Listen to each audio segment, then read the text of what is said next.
তো প্রথম দিন আমরা বিকালবেলা চলে গেছিলাম কিন্তু জগন্নাথ দর্শনে। দেখো আমি যতবারই পুরী গেছি আমি কিন্তু একদিন দর্শন করেছি এরকম নয়। আমি কিন্তু থাকলে আমি যদি 5 দিন থাকি 5 দিনের মধ্যে মোটামুটি 3 দিন আমি জগন্নাথ দর্শনে যাব। মানে এটা আমার একটা মানে আমি না গেলে আমি থাকতে পারি না, কেন জানি না। তো পুরীতে এসেছি, জগন্নাথকে বারবার দর্শন করব না এটা কি কখনো হয়? আমি যদি পুরীতে বেশি দিন থাকি তো আমি আমি বারবার আমার মনে হয় আমি যাই। তো প্রথম দিনই কিন্তু আমরা একেবারে বিকালবেলা চলে গিয়েছিলাম, কারণ বিকালবেলা গেলে না আমার সবথেকে বেশি ইন্টারেস্টিং লাগে, সেটা হচ্ছে ধ্বজা উত্তোলনটা, মানে যেটা আমি দেখতে ভীষণ ভালোবাসি। তো তার জন্যই চলে গিয়েছিলাম।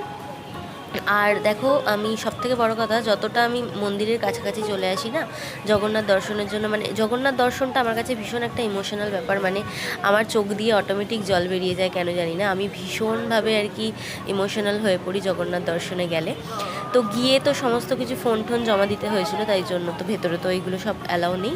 তো বেরিয়ে আমি দেখো মন্দিরটাও ক্যাপচার করেছি, ভীষণ সুন্দর। এখন পরিক্রমা দ্বার করে দিয়েছে, এখন তো সবাই সকলেই জানো যারা যারা গেছো জগন্নাথের ওখানে, পরিক্রমা দ্বারটা করে দেওয়াতে ভীষণ সুবিধা হয়েছে মানুষের, অনেক সুবিধা হয়েছে। অনেক মানুষ বাইরে থেকেই ধ্বজা উত্তোলন দেখতে পায়।